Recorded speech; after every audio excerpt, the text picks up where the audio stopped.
반갑습니다. 사복음서 시간입니다. 우리 지난 시간에는 예수님의 마지막 사역들 가운데 베레아 사역까지 함께 살펴보았는데요. 오늘은 우리 유대 방문부터 시작하도록 하겠습니다. 예수님께서 이 유대 방문의 첫 번째는 나사로를 살리시는 사건이 성경에 기록이 되어 있습니다. 우리 지도를 보시면 예루살렘이 바로 여기에 있습니다. 그리고 나사로를 살리신 곳이 베단이라고 하는 곳입니다. 나사로의 집이 베단이에 있었습니다. 나사로가 죽게 되었을 때에 그의 동생들이었던 마르다와 마리아가 예수님께 사람을 보내어서 나사로가 죽게 되었으니까 예수님이 빨리 우리 집에 오셔서 나사로를 고쳐주십시오, 이렇게 사람을 보냅니다.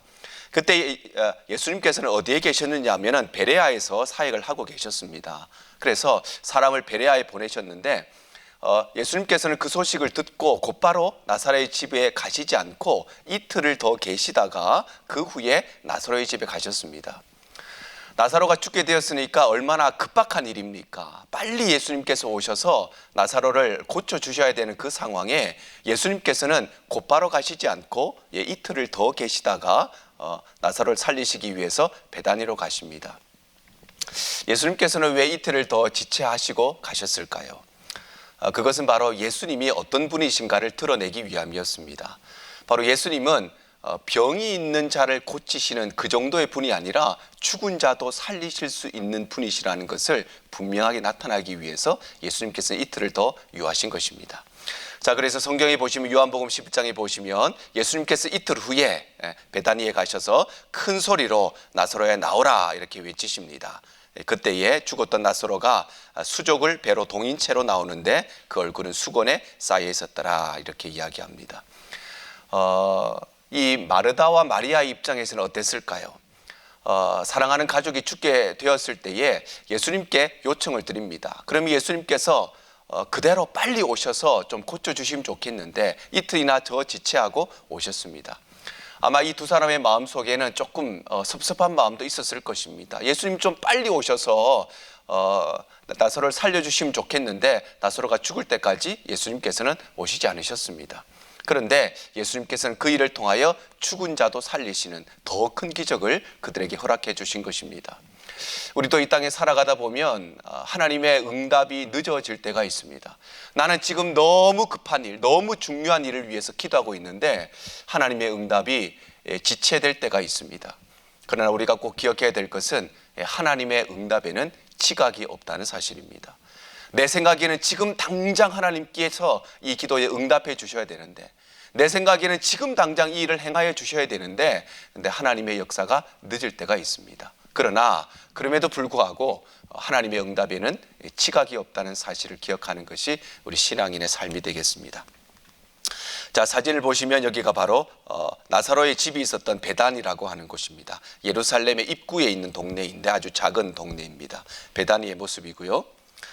지금 보시는 사진은 베다니에 있는 나사로 기념교회입니다. 나사로를 기념해서 지어진 기념교회의 모습이고, 교회 앞쪽에 보면 이렇게 세 명의 사진이 그림이 그려져 있습니다. 중간에 있는 사람이 나사로, 그리고 왼쪽에 있는 사람이 마리아, 오른쪽에 있는 사람이 마르다. 나사로의 삼남매의 사진이 이렇게 그려져 있습니다. 교회 건물 안에 본당 안에 내부의 모습이고요. 앞쪽에 또 여러 가지 교회 안에 성화들이 많이 있는데 그 중에 하나가 바로 예수님께서 나사로를 부르시는 장면입니다. 그래서 오른쪽에 보면 나사로가 아직 수건을 동인 채로 이렇게 나오는 모습이 교회 안에 이렇게 그려져 있고요. 나사로의 무덤터라고 알려져 있는 곳이 이렇게 기념으로 안내판이 설치되어 있고요. 내부의 모습입니다. 그 당시에 무덤의 모습을 우리가 잘 알 수 있겠습니다. 자, 그 위에 유대인들의 음모가 있습니다. 요한복음 11장에 보면 이날로부터 그들이 예수를 죽이려고 모의하니라, 유대인들의 음모가 시작됩니다. 그래서 누구든지 예수가 있는 곳을 알게 되거든 신고해서 잡게 해라, 이런 명령을 내리게 되는 것입니다. 자, 그래서 예수님께서는 일시적으로 피신하게 되는데 요한복음 11장에 보면 그러므로 예수께서 다시 유대인 가운데 드러나게 다니지 아니하시고, 예수님께서 그렇게 하신 이유는 유대인들이 무서워서가 아니라 아직 예수님의 때가 이르지 않았기 때문이었습니다. 그래서 예수님께서는 에브라임이라고 하는 동네에 잠시 피신하시게 되는데요. 지도를 보시면 나사로의 집이 있었던 곳이 바로 여기 베다니입니다. 베다니고 예수님께서 피신하는 곳은 거기서 조금 북쪽에 있는 에브라임이라고 하는 동네입니다. 여기는 예루살렘에서 한 16마일 정도 떨어져 있는 곳이 되겠습니다. 자, 그 후에 예수님께서는 마지막으로 공생애사에게 마지막으로 전도 여행을 하시는데 첫 번째는 나병 환자들을 고쳐주십니다. 우리 누가복음 17장에 보면 예수의 발 아래 엎드려 감사하니 그는 사마리아 사람이라 이렇게 기록되어 있습니다. 여기에 나오는 나병 환자가 10명이었습니다. 예수님께서는 10명의 나병 환자를 고쳐주셨습니다. 그런데 9명의 고침받은 나병 환자는 어디에 간지 온데 간데 없고 딱 한 사람, 바로 그 사람만 감사했는데 그 사람이 사마리아 사람이었다고 기록하고 있습니다. 그때 예수님께서 이렇게 말씀하십니다. 10사람이 다 깨끗함을 받지 아니하였느냐? 그 9은 어디 있느냐? 10명이 고침을 받았습니다. 그런데 9명은 어디에 간 데 없고 한 사람만 와서 감사하고 있는 모습을 보시고 예수님께서 이렇게 말씀하십니다. 이 말씀을 볼 때마다 제 마음속에는 어떤 하나님의 음성이 들리냐면은 10사람이 다 깨끗함을 받았는데 10사람 중에 9명은 온데간데 없이 없어지고 한 사람만 와서 감사했던 이 말씀을 통해서 너의 삶에 10가지의 감사의 제목이 있는데 9개의 감사 제목은 온데간데 없고 한 가지만 감사하고 살아가는 저의 삶의 모습을 돌아보게 됩니다. 하나님이 우리에게 10가지의 은혜의 제목들을 허락해 주셨는데 9개의 제목은 어디에 간데 없고 한 가지만 감사하고 살아가는 우리의 부족함을 느끼게 됩니다. 그때 주님이 우리에게 그렇게 말씀하시는 것 같습니다. 너에게 10가지의 감사 제목을 주었는데 9가지의 감사 제목은 어디 있느냐? 너에게 10가지의 은혜를 베풀었는데 9개의 은혜의 감사의 제목은 어디 있느냐? 그렇게 말씀하시는 것 같습니다. 우리의 삶의 구석구석 하나님의 은혜의 감사의 제목들을 발견하고 또 그 제목에 정말 하나님 앞에 마음껏 감사하는 우리 모든 성도님들의 삶이 되시기를 바랍니다. 자, 그 후에 예수님께서는 몇 가지의 교훈을 말씀하시는데 그 첫 번째는 하나님 나라에 대한 교훈입니다. 누가복음 17장에 보면 바리새인들이 이렇게 질문합니다. 하나님의 나라가 어느 때에 임하니까? 바로 그들은 정치적인 메시아와 정치적인 하나님 나라를 원했던 것입니다. 그때 예수님께서는 하나님 나라를 볼 수 있게 임하는 것이 아니라 하나님 나라는 너희 안에 있다 이렇게 말씀하십니다. 자, 두 번째는 예수님께서 재림에 대해서 교훈하시는데 두 가지의 예를 드십니다. 누가복음 17장에 보면 첫 번째 예는 노아의 때에 된 것과 같이, 바로 노아의 홍수가 언제 일어납니까? 불시에 일어납니다. 누구도 예상하지 못했던 때에 일어나지요. 바로 재림이 그와 같다는 것입니다. 그리고 소돔에서 나가던 날에 하늘로부터 불과 유황이 비오듯 하여서 소돔과 고모라가 멸망했던 그때와 같이 아무도 생각하지 못하고 아무도 예상하지 못했던 불시의 때에 이러한 심판이 이르렀던 것처럼 예수님의 재림도 마치 이와 같다고 말씀하시는 것입니다. 자, 예수님께서는 세 번째로 기도에 대해서 교훈하시는데 그 첫 번째는 불의한 재판관의 비유입니다. 이 불의한 재판관의 비유를 통해서 우리에게 주시는 교훈은 크게 두 가지인데 첫 번째는 이 과부의 강청이 있었습니다. 바로 과부가 끊임없이 간절한 마음으로 재판관에게 이야기를 하고 그래서 재판관이 그의 과부의 소원을 들어주게 됩니다.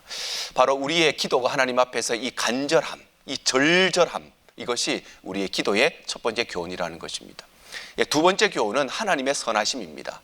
자, 오늘 재판관이 나오는데 이 재판관은 어떤 재판관이냐면은 선한 재판관이 아니라 불의한 재판관이라는 것입니다. 즉 뇌물을 받고 재판을 이렇게도 하고 저렇게도 하는 그런 재판관이었다는 것입니다.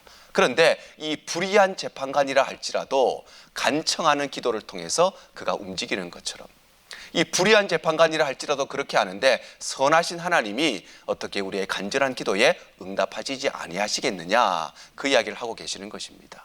우리의 기도가 하나님 앞에 간절한 기도가 될 때에 선하신 하나님께서 우리의 기도에 응답하시는 것입니다. 두 번째는 바리새인과 세리의 비유입니다. 바리새인의 기도는 아주 외식적인 기도, 남들에게 보이기 위한 기도였지요. 그러나 세리는 가장 성전 뒤쪽에서 고개를 들지 못하고 자신의 죄인임을 고백하고 하나님 앞에 엎드려 기도하는 그런 겸손한 기도였습니다. 예수님께서는 우리의 기도가 아주 화려한 기도가 아니라 하나님 앞에 진실된 기도, 겸손한 기도가 되기를 원하셨던 것입니다. 자, 그 후에 예수님께서는 이혼에 대해서 교훈하시는데 우리 마태복음 19장에 이렇게 말씀하시는데 예수님께서 사람이 그 부모를 떠나 아내에게 합하여 그들이 한 몸이 될지니라 말씀하면서 하나님이 짝지어 주신 것을 사람이 나누지 못할 것이다 이렇게 이야기합니다.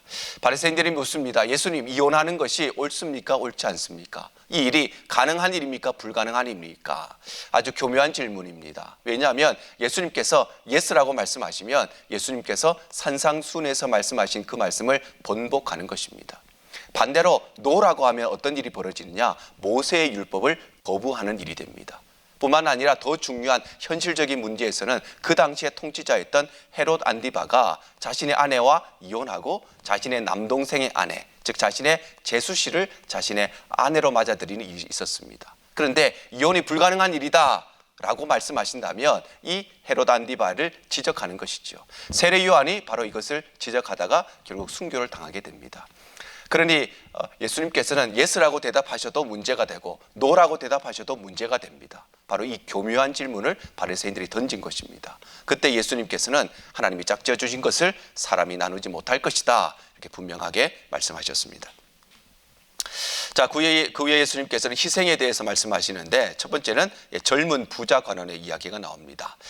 마태복음 19장에 보면 이 젊은 부자에게 주님이 이렇게 말씀하십니다. 가서 내 소유를 팔아서 가난한 자들에게 주라. 그런데 그 청년이 재물이 많았기 때문에 이 말씀을 듣고 근심하며 갔다 이렇게 성경에 기록하고 있습니다. 이 청년이 예수님에게 예수님 어떻게 하여야 영생을 얻을 수 있습니까? 이렇게 질문합니다. 그런데 예수님께서는 가서 내 소유를 팔아 가난한 자들에게 주라 이렇게 말씀하십니다. 영생을 얻기 위해서는 가난해져야 된다 그렇게 말씀하시는 것이 아니지요. 영생을 얻기 위해서는 어떻게 해야 되느냐? 돈을 의지하지 않고 하나님을 의지하는 사람, 돈을 믿고 신뢰하는 사람이 아니라 하나님을 믿고 신뢰해야 영생을 얻을 수 있다 그렇게 말씀하신 것입니다. 그런데 이 부자 청년은 돈을 결코 포기할 수가 없었습니다. 하나님을 섬기면서 나에게 내 인생에 돈도 좀 있어야 된다고 생각하는, 돈이 없으면 내가 살아갈 수 없다고 생각하는, 돈을 의지하는 그 마음을 그는 결코 포기할 수가 없어서 이 말씀을 듣고 근심하며 갔다고 기록하고 있습니다. 자, 두 번째는 포도원 품꾼의 비유입니다. 마태복음 20장에 보면 이렇게 말씀하죠. 주인이 친구여 내가 내게 잘못한 것이 없노라. 내가 나와 한 데나리온의 약속을 하지 아니하였느냐. 포도원 주인이 있습니다. 오늘 자신의 포도원에 필요한 일꾼들을 뽑기 위해서 새벽에 나갔습니다. 그래서 오늘 자신의 포도원에 필요한 일꾼들을 모두 다 하이어를 합니다. 그런데 아침 9시에 가보니까 아직까지 일거리를 찾지 못한 사람들을 만나게 됩니다. 그래서 그들도 하이어합니다. 12시에 가니까 또 사람들이 놀고 있습니다. 그들도 하이어합니다. 3시에 가고 5시에 갔는데도 또 놀고 있는 사람들이 있어서 그들을 하이어합니다. 그리고 6시에 모든 일들이 끝났습니다. 새벽 일찍부터 일한 사람은 조금 기대를 가지고 있었습니다. 늦게 온 사람도 있었으니까 일찍 온 나에게 조금 더 많이 주지 않을까. 그런데 주인은 똑같은 돈을 줍니다. 그리고는 친구여 내가 내게 잘못한 것이 없다. 원래 한 데나리온 약속하지 않았느냐 이렇게 이야기하는 것이지요. 그리고 나중 온 이 사람에게 너와 같이 주는 것이 바로 내 뜻이다 이렇게 이야기합니다. 이 포도원 품꾼의 비유의 가장 중요한 것은 이 포도원 품꾼 이 주인은 자신의 포도원에 필요한 일꾼들을 이미 새벽 시간에 모두 다 하이어를 했습니다. 더 이상 그에게는 일꾼이 필요가 없습니다. 그런데 9시에 나가보니까 놀고 있는 사람이 있는 것이에요. 그런데 나에게는 이 주인에게는 품꾼이 더 이상 필요가 없었습니다. 그런데 그 사람에게 일거리가 필요했던 것입니다. 12시에 나가봐도 3시에 나가봐도 5시에 나가봐도 더 이상 이 주인에게는 일꾼이 필요 없음에도 불구하고 그들에게 일거리가 필요했기 때문에 그들을 하이어한 것입니다. 하나님께서 우리를 구원하신 것이 마치 이와 같다는 것입니다. 하나님은 우리가 필요하셔서 우리를 구원하신 것이 아니라는 것입니다. 하나님은 우리에게 구원이 필요하기 때문에 우리에게 구원을 베푸셨다는 것입니다. 이것이 바로 이 이야기의 핵심입니다. 그래서 나중된 자는 먼저 되고 먼저 된 자는 나중될 것이다 이렇게 말씀하셨습니다. 자, 그 후에 예수님께서는 아이들을 축복하시는데요. 마태복음 19장에 보면 그때 많은 사람들이 아이들을 데리고 왔습니다. 그때 제자들이 못 데리고 오게 꾸짖게 되는데 예수님께서 이렇게 말씀하십니다. 어린아이들을 용납하는 것을 내게 오는 것을 금하지 말라. 천국이 이런 사람의 것이니라. 바로 어린아이의 믿음을 가진 자에게 천국이 임한다고 말씀하신 것이지요. 자, 그리고는 예수님께서 고난에 대해서 세 번째로 예언을 하십니다. 마태복음 20장 말씀입니다. 보라, 우리가 예루살렘으로 올라가노니 인자가 대제사장과 서기관들에게 넘겨질 것이다. 예수님의 고난에 대해서 말씀하십니다. 그들이 죽이기로 결의하고 이방인에게 넘겨주어 그를 조롱하고 채찍질하고 십자가에 못 박힐 것이다. 예수님의 십자가 사건을 예고하십니다. 그리고 제3일에 살아날 것이다. 예수님의 부활에 대해서도 주님께서는 예언하신 것입니다. 자, 그 위에 야고보와 요한의 요구가 있습니다. 마태복음 20장에 보면 그때에 세베대의 아들의 어머니, 즉 세베대의 아내였던, 세베대의 아들이었던 야고보와 요한의 어머니였던 살로메죠. 살로메가 이렇게 이야기합니다. 자신의 두 아들을 주의 나라에서 하나는 주의 우편에, 하나는 주의 좌편에 앉게 하여 주소서, 이렇게 요구를 했습니다. 그들에게 있어서는 물론 이 땅의 것뿐만 아니라 천국에서도 이 정치적인 메시아를 기대하고 있는 이들의 신앙의 모습을 잘 볼 수가 있겠습니다. 자, 그 후에 예수님께서는 소경이었던 바디메오를 고치십니다. 마가복음 10장에 보면 예수께서 이렇게 말씀하십니다. 내게 무엇을 하여 주기를 원하느냐? 이 맹인이 이렇게 말씀하시죠. 선생님이여, 보기를 원하나이다. 이 사람은 앞을 보지 못하는 사람이었습니다. 그런데 앞을 보지는 못하였지만 그런 말씀을 들음으로써 그는 예수를 쫓는 사람이었습니다. 바리새인들과 서기관들, 볼 수 있고 들을 수 있는 사람조차 예수를 거부했지만 이 사람은 볼 수 없고 듣는 것밖에 할 수 없었지만 그는 바로 예수를 쫓아서 보기를 원하나이다, 이렇게 이야기합니다. 그때 예수님께서 가라, 내 믿음이 너를 구원하였다, 이렇게 그를 고쳐주십니다. 자, 그 후에 예수님께서 삭개오를 만나십니다. 삭개오는 여리고라고 하는 곳의 세리장이었죠. 아주 돈이 많고 그러나 사람들로부터 나라를 팔아먹은 이런 매국노와 같은 사람으로 많은 사람들에게 조롱을 받던 사람이 바로 삭개오의 삶이었습니다. 누가복음 19장에 보면 그가 예수를 만난 이후에 이렇게 이야기합니다. 내 소유를 절반을 가난한 자들에게 주겠습니다.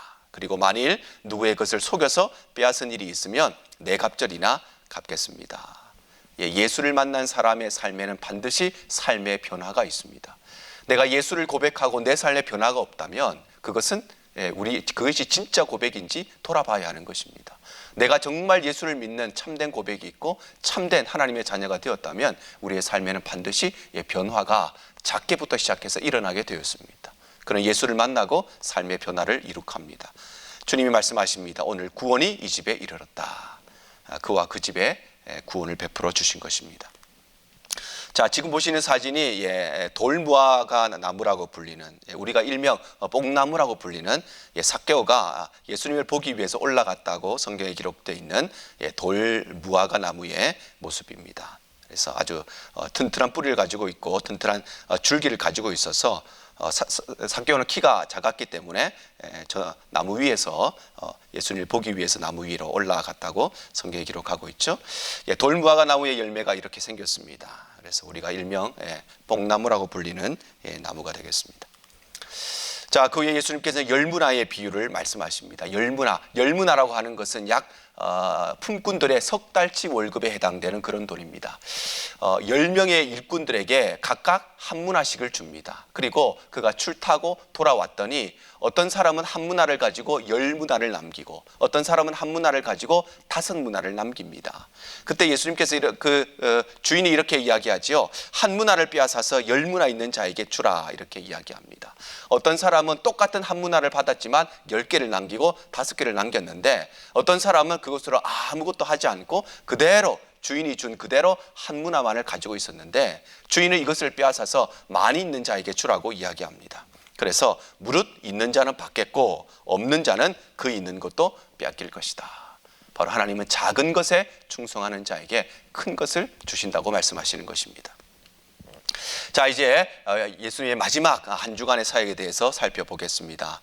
우리 사복음서의 10가지의 주제 중에 9번째가 바로 예수님의 마지막 한 주간 사역이 되겠는데요. 이 한 주간 사역은 우리가 요일별로 좀 살펴보도록 하겠습니다. 먼저 금요일입니다. 금요일은 예수님께서 마지막 전도 여행을 하시고 또 예수님께서 십자가에 못 박히신 금요일 그 이전 한 주간 전의 금요일을 의미합니다.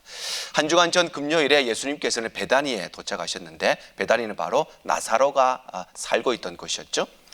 요한복음 12장에 보면 6월절 엿새 전에 예수님께서 베다니에 이르십니다. 바로 그곳은 예수님께서 살리신 나사로가 살고 있던 그런 곳이었습니다. 지도를 보시면 예루살렘이 여기에 있고요. 그리고 나사로가 살고 있던 베다니가 여기에 있습니다. 예수님께서 이 베다니에 가셨다는 것입니다. 자, 그리고 나사로의 집에서 거하시고 이제 토요일이 되었습니다. 토요일이 되었을 때에 나사로의 동생이었던 마리아가 예수님께 향유를 부은 사건이 성경에 기록되어 있습니다. 요한복음 12장 말씀에 보면 마르다는 그때 일을 하고 있었습니다. 아마 예수님을 접대하기 위해서 아마 음식을 만들고 있었던 것 같고요. 나사로는 예수와 함께 앉은 자 중에 함께 앉아 있었고, 그런데 마리아는 어떻게 했느냐? 마리아는 지극히 비싼 향유, 순전한 나드 한 근을 가져다가 예수의 발에 붓고 자기 머리털로 예수님의 발을 닦아주었습니다. 순전한 나드 한 근이라고 하는 것은 약 300데나리온의 가치가 있는, 지금으로 말하면 1년 연봉에 해당되는 값어치가 있는 그런 것입니다. 더 중요한 것은 이것은 마리아의 결혼 비용이었습니다. 그가 이 모든 것을 예수님의 발에 붓고 씻겼다는 것은 마리아는 결혼을 포기했다는 것, 오직 예수님을 위해서만 살기로 결단했다는 그의 삶의 결단이 보여지는 사건입니다. 지금 보시는 것이 바로 나드나무입니다. 이 나무에서 바로 향유를 채취하게 됩니다. 한번 채취할 수 있는 양이 매우 작기 때문에 이런 향유들의 값이 매우 비싼 것입니다. 자, 유대인들의 음모가 계속되게 됩니다. 요한복음 12장 10절에 보면 대제사장이 예수님뿐만 아니라 나사로까지 죽이려고 모의를 합니다. 왜냐하면 나사로 때문에 더 많은 유대인들이 예수님을 믿었기 때문입니다. 원래는 예수님만 죽이려고 했지요. 그런데 예수님께서 죽었던 나사로를 살리시고 이것이 소문이 나면서 더 많은 사람들이 예수님을 믿게 되었습니다. 그래서 이들은 나사로까지 죽이려고 모의를 한 것입니다. 자, 주일이 되었습니다. 주일이 되었을 때 예수님께서는 드디어 예루살렘에 입성하시게 되죠. 지도를 보시면 여기가 예수님께서 거하셨던 베다니 지역입니다. 베다니에서 드디어 예루살렘에 예수님께서 입성하시게 되시는 것입니다. 마태복음 21장에 보면 예수님께서 입성하시는 사건이 기록되어 있는데 나귀와 나귀 새끼를 타시고 가셨습니다. 스가랴 9장 9절에 예언하신 대로 예수님께서 나귀 새끼를 타시고 예루살렘에 입성하시게 됩니다. 그때 사람들이 겉옷을 길에 펴기도 하고 또 나뭇가지를 베어서 길에 펴기도 하고 예수님을 환영했습니다. 물론 이들은 정치적인 메시아를 기대하고 예수님을 환영한 것이었습니다. 그러면서 호산나 다윗의 자손이여 찬송하리로다, 주의 이름으로 오시는 이여 가장 높은 곳에서 호산나, 이렇게 이야기합니다. 호산나라고 하는 것은 지금 우리를 구원하소서, 이런 뜻입니다. 바로 이들은 예수님을 정치적인 메시아로 하시는 예수님의 입성을 환영했던 것입니다. 자, 지금 보시는 그림이 종려나무 가지입니다. 종려나무. 그래서 예수님께서 예루살렘 입성하실 때의 백성들이 종려나무 가지를 꺾어다가 흔들기도 하고 또 예수님께서 지나가시는 길에 펴기도 했습니다. 그래서 우리가 부활절 바로 전주를 종려주일이라고 우리가 지키죠. 예수님께서 예루살렘에 입성하신 날을 기념하는 주일이 되겠습니다. 자, 그 후에 예수님을 찾아온 헬라인들이 있었는데요. 요한복음 12장에 보면 명절에 예배하러 올라온 사람 중에 헬라인, 벌써 이때에 이방인들도 예수를 믿고 경건한 헬라인들이 있었다는 것을 알 수 있습니다. 이 사람들이 예수님을 뵙고자 했습니다. 예수님께서 이때에 말씀하신 것이 한 알의 밀이 땅에 떨어져 죽지 아니하면 한 알 그대로 있고 죽으면 많은 열매를 맺는다. 그 말씀을 바로 이때 하셨습니다. 자, 그 후에 예수님께서는 주일의 모든 사역을 마치시고 다시 베다니로 돌아오셨습니다. 마가복음 11장에 보면 예수님께서 성전에 들어가셨다. 바로 예루살렘에 가셔서 성전에 가셨다가 때가 이미 저물고 제자들을 데리시고 다시 베다니로 나오셨다는 것입니다. 자, 예수님께서는 주일날 아침에 예루살렘으로 입성하셨습니다. 그리고 그곳에 성전에 가셨다가 저녁 때가 되었을 때 다시 베다니로 돌아오시게 됩니다. 예루살렘에서 베다니까지는 약 2마일 정도 되는 거리가 됩니다. 그래서 주일날 아침에 가셨다가 다시 돌아오셨다는 것입니다. 이스라엘의 불신앙이 성경에 기록되어 있는데 요한복음 12장에 보시면 관리들 중에 믿는 자가 많이 있었습니다. 그런데 그 누구도 내가 믿는다고 표현하지 못했습니다. 왜냐하면 바리새인들 때문에 혹시나 출교를 당할까 봐 두려워해서 자신의 신앙을 올바르게 고백하지 못하는 사람들이 많이 있었다는 것입니다. 자, 그 다음 날이 되었습니다. 월요일이 되었습니다. 예수님께서 무화과나무를 저주하시는데요. 무화과나무를 저주하신 곳이 벳바게라고 하는 곳입니다. 벳바게라고 하는 것이 여기인데 여기는 예루살렘과 베다니 사이에 있는 아주 작은 동네입니다. 예수님께서는 베다니에 거하고 계셨습니다. 그런데 베다니에서 예루살렘으로 가시기 위해서는 베다니에서 출발해서 벳바게라고 하는 작은 동네를 거쳐서 예루살렘으로 가게 되어 있습니다. 그런데 예루살렘으로 가시는 길에 벳바게에서 예수님께서 무화과나무를 보시는데 그 이튿날 바로 주일이 지나고 월요일입니다. 월요일 날 베다니에서 나왔을 때에 베다니에서 나와서 이제 예루살렘으로 가시는 길에 벳바게에서 이 일이 있었는데 무화과나무를 보시고 이렇게 말씀하십니다. 잎사귀 외에 열매가 없는 것을 보셨습니다. 그리고는 이제부터 영원토록 사람이 내게서 열매를 따먹지 못하리라. 바로 선택받았음에도 불구하고 아무 열매 없는 이스라엘 백성들을 비유하신 것이죠. 지금 보시는 사진이 벳바게라고 하는 동네입니다. 예루살렘과 베다니 사이에 있는 아주 작은 동네입니다. 벳바게에 있는 기념교회의 모습이고요. 이것은 실내의 모습입니다. 그림에 보시면 예수님께서 나귀를 타시고 예루살렘에 입성하시는 그런 성화가 벳바게 기념교회에 그려져 있습니다. 자, 그 후에 예수님께서는 성전을 청결케 하신 사건이 성경에 기록되어 있고요. 뿐만 아니라 예수님께서는 많은 무리들을 치료해 주셨습니다.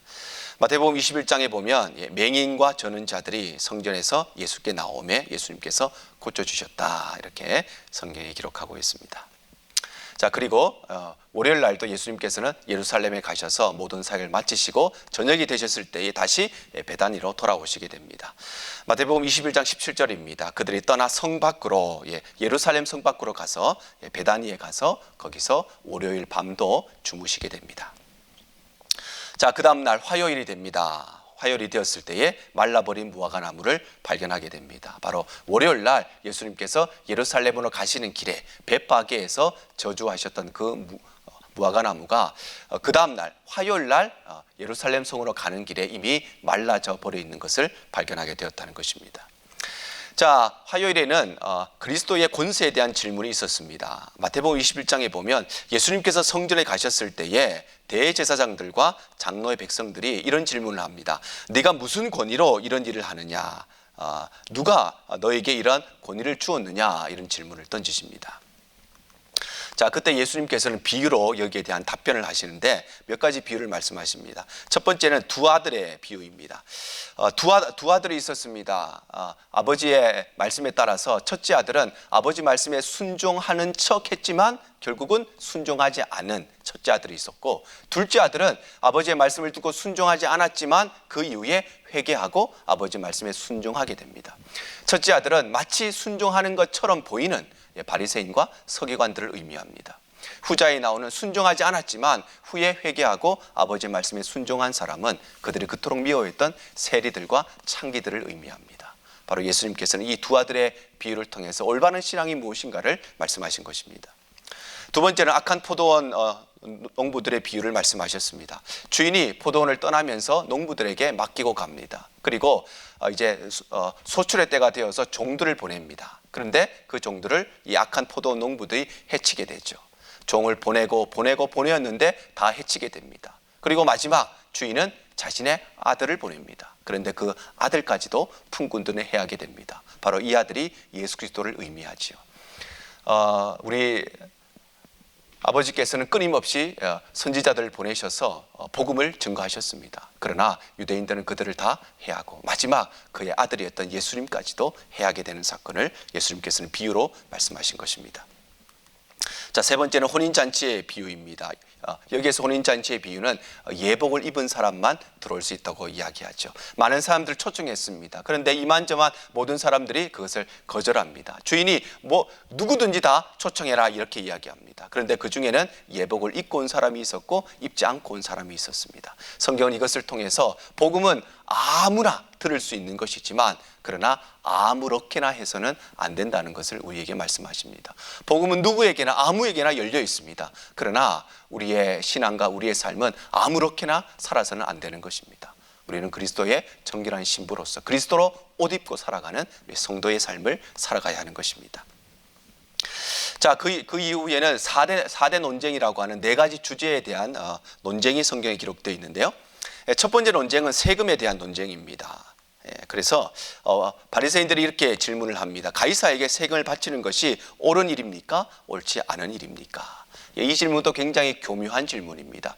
예수님께서 세금을 내라, 예스라고 말씀하시면 어떤 결과가 이어지느냐? 예수님은 로마 제국을 인정하는, 즉 유대 나라를 팔아먹은 매국노와 같은 로마 제국을 섬기는 사람이다, 이렇게 결론되어집니다. 반대로 예수님께서 세금을 내지 마라, 노라고 말씀하시면 어떻게 되느냐? 바로 로마 제국의 반역자와 같은, 로마 제국을 인정하지 않는 사람이 되어버린 것입니다. 그러니까 예스나 노나 어떤 대답을 하여도 궁지에 몰릴 수밖에 없는 질문이 세금을 내는 것이 옳습니까? 옳지 않습니까? 바로 이 질문이었습니다. 그런데 예수님께서는 이 질문에 대해서 가이사의 것은 가이사에게, 하나님의 것은 하나님께 바치라, 이렇게 말씀을 하십니다. 두 번째 논쟁의 주제는 부활에 대한 논쟁이었습니다. 요한복음 12장에 보면 이 질문을 한 사람이 누구였느냐 하면 부활이 없다고 생각하는 사두개인, 이렇게 되어 있습니다. 바로 사두개인들은 부활이 없다고 생각하는 사람들이었습니다. 영적인 세계를 부정하는 사람들이었습니다. 그런데 부활이 없다고 생각하는 이 사람들이 부활에 대해서 질문을 합니다. 이것은 정말 이들이 궁금해서 질문하는 것이 아니라 예수님을 궁지에 몰아넣기 위해서, 예수님을 시험하기 위해서 이 질문을 던졌다는 것을 알게 됩니다. 이런 질문을 던집니다. 7사람이 다 그를 아내로 취하였으니 부활 때에, 곧 그들이 살아날 때에 그 중에 누구의 아내가 되리이까? 이런 질문을 던집니다. 그들의 질문은 이런 것이었습니다. 어떤 집안에 큰형님이 결혼을 했습니다. 그런데 큰형님이 아들을 낳지 못하고 죽어버렸습니다.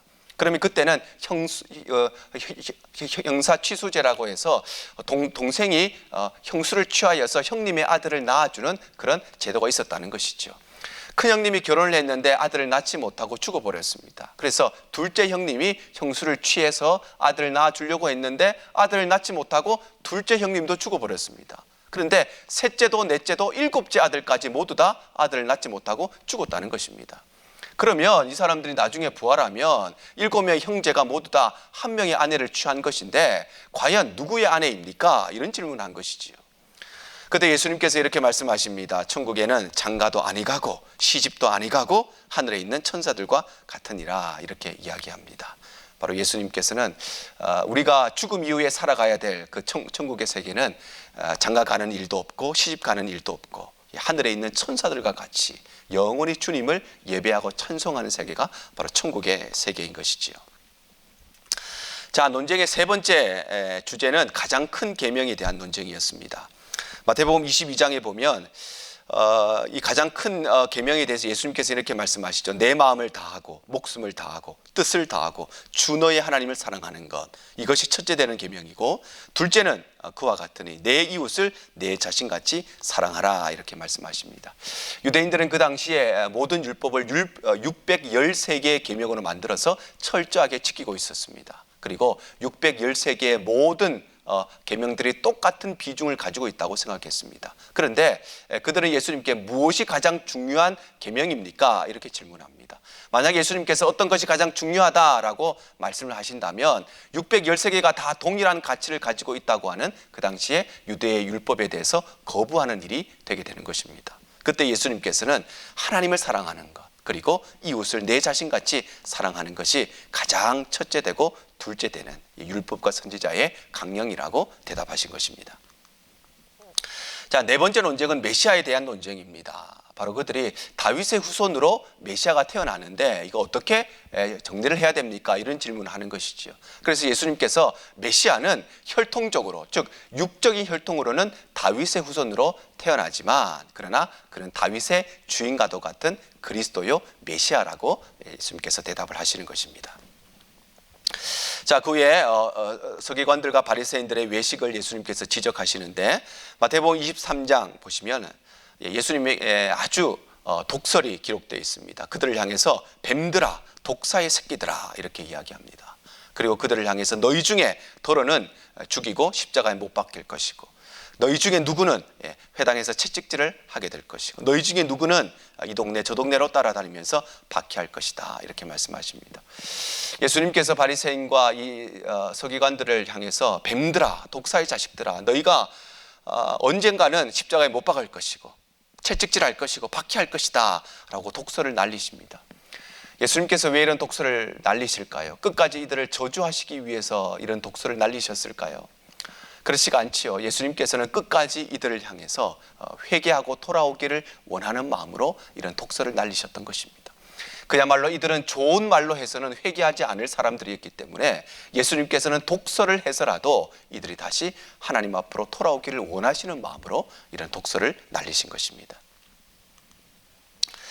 자, 그 후에 예수님께서는 과부의 두 랩돈을 칭찬하시는 기사가 성경에 기록되어 있는데 마태복음 12장에 보면 한 가난한 과부가 와서 두 랩돈 곧 한 고드란트를 넣는지라 이렇게 말씀하십니다. 고드란트라고 하는 것은 일꾼이 하루에 받는 데나리온의 약 120분의 1 정도의 가치가 있는, 지금으로 말하면 약 1불 정도의 가치가 있는 그런 돈입니다. 그러니까 이 과부가 두 랩돈을 헌금했다는 것은 지금으로 환산하면 약 2불 정도 헌금했다는 것을 알 수 있습니다. 그런데 예수님께서 이 가난한 과부는 헌금함에 넣는 어떤 사람보다, 모든 사람보다 많이 넣었다 이렇게 예수님께서 말씀하십니다. 바로 헌금은 액수가 아니라 우리의 마음의 중심이고 태도이죠.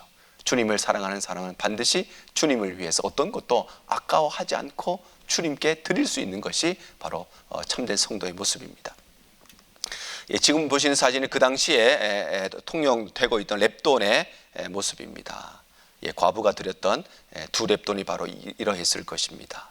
오늘날로 치면 2불밖에 되지 않는 아주 작은 돈이었지만 예수님께서는 그의 헌금을 칭찬하신 것입니다.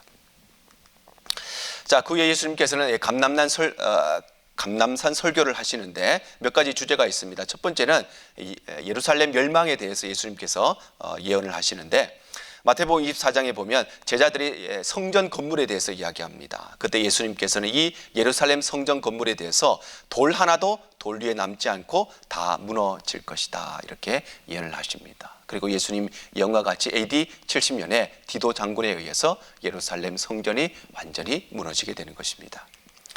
두 번째는 재림의 징조에 대해서 말씀하십니다. 마태복음 24장에 보면 예수님께서 재림 때가 되면, 종말의 때가 되면 어떤 현상이 일어나는가?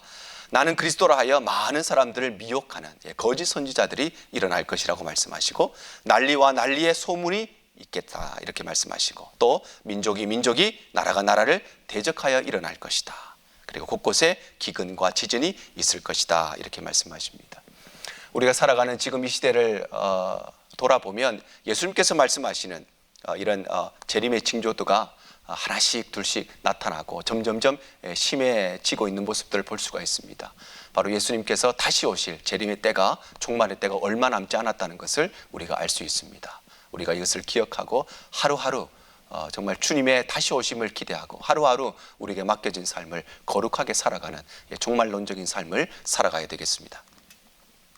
자, 그리고 예수님께서 몇 가지 비유를 통해서 가르치셨는데 첫 번째 비유는 깨어있는 종의 비유입니다. 바로 주인이 자리에 없을 때라도 주인이 언제 돌아올지 모르기 때문에 재림을 준비하는 사람은 마치 깨어있는 종과 같이 주인이 언제 돌아올지 모르기 때문에 항상 깨어서 주인을 기다리고 맡겨진 자신의 임무를 다하는 것처럼 바로 예수님의 재림을 기다리는 우리 성도의 삶이 이와 같아야 한다고 말씀하시는 것입니다. 두 번째는 도적의 비유입니다. 도적도 마찬가지죠. 도적은 예고 없이 찾아옵니다. 우리가 알지 못하는 때에 불시에 우리의 집을 털러 오는 것이 도적입니다. 바로 예수님의 재림이 그와 같다는 것이지요. 그래서 언제 오실지 모를 불시에 찾아올 이 재림을 늘 준비하며 살아가는 것이 우리 성도의 삶인 것입니다. 세 번째 비유는 청지기의 비유입니다.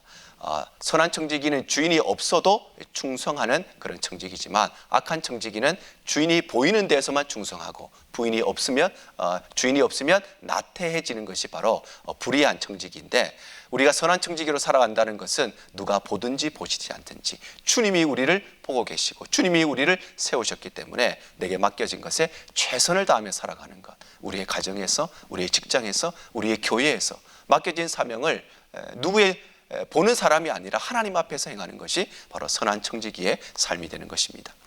열처녀의 비유 잘 알고 있죠. 우리가 10명의 처녀가 있는데 기름을 준비한 5처녀가 있고 그렇지 못한 5처녀가 있었습니다. 기름을 준비하지 못한 5처녀가 기름을 구하러 간 그 사이에 바로 신랑이 찾아오게 되는 것이지요. 바로 재림이 이와 같이 찾아온다는 것입니다. 다섯 번째는 달란트 비유입니다. 그래서 우리가 맡은 일에 충성할 때에 우리가 몇 달란트를 받았는지는 모든 사람이 다 틀립니다. 어떤 사람은 1달란트, 어떤 사람은 2달란트, 어떤 사람은 5달란트, 각기 다른 달란트를 받았지만 내가 받은 그것에 충성하는 것이 바로 선한 청지기들의 삶이라는 것이죠. 마지막은 양과 염소의 비유입니다. 양은 구원받은 하나님의 백성을 말하는 것이고, 염소는 구원받지 못한 유기된 백성들을 말하는 것입니다. 이것을 통해서 예수님께서는 재림의 때에, 종말의 때에 양과 염소가 구분되는 것처럼 구원받는 자들과 구원받지 못하는 자들의 구별됨을 말씀하신 것입니다. 자, 그리고 유대인들의 공모가 점점점 심해집니다. 마태복음 26장 3절에서 5절에 보면 대제사장들과 백성의 장로들이 무엇을 논의하느냐? 예수를 흉계로 잡아서 죽이려고 의논하게 됩니다. 드디어 예수님을 단순히 핍박 정도가 아니라 이제 잡아서 죽이려고 하는 구체적인 계획들을 세우게 되는 것입니다. 자, 그리고 가룟 유다의 반역이 기록되어 있습니다. 마태복음 26장 14절에서 16절에 보면 그때의 12명의 제자 중에 한 명이었던 가룟 유다가 나옵니다. 그리고 대제사장에게 이렇게 이야기하죠. 내가 예수를 너희에게 넘겨줄 것이니 나에게 얼마의 돈을 주겠느냐? 그들이 은 30을 달아줍니다. 은 30이라고 하는 것은 그 당시에 성전에서 통용되던 은 30세겔을 말하고, 그 당시에 품꾼들이 받는 약 4개월치, 넉 달치 월급에 해당되는 돈이 바로 은 30입니다. 가룟 유다는 4달치 월급, 그 정도의 가치를 가지고 있는 은 30을 받고 대제사장들과 장로들에게 예수님을 넘겨주기로 약속한 것입니다. 자, 오늘 우리 여기까지 함께 살펴보겠습니다. 다음 주 시간에는 예수님의 마지막 주간의 사역들에 대해서 함께 살펴보도록 하겠습니다. 우리 모든 성도 여러분, 또 한 주간도 건강하시기 바랍니다. 감사합니다.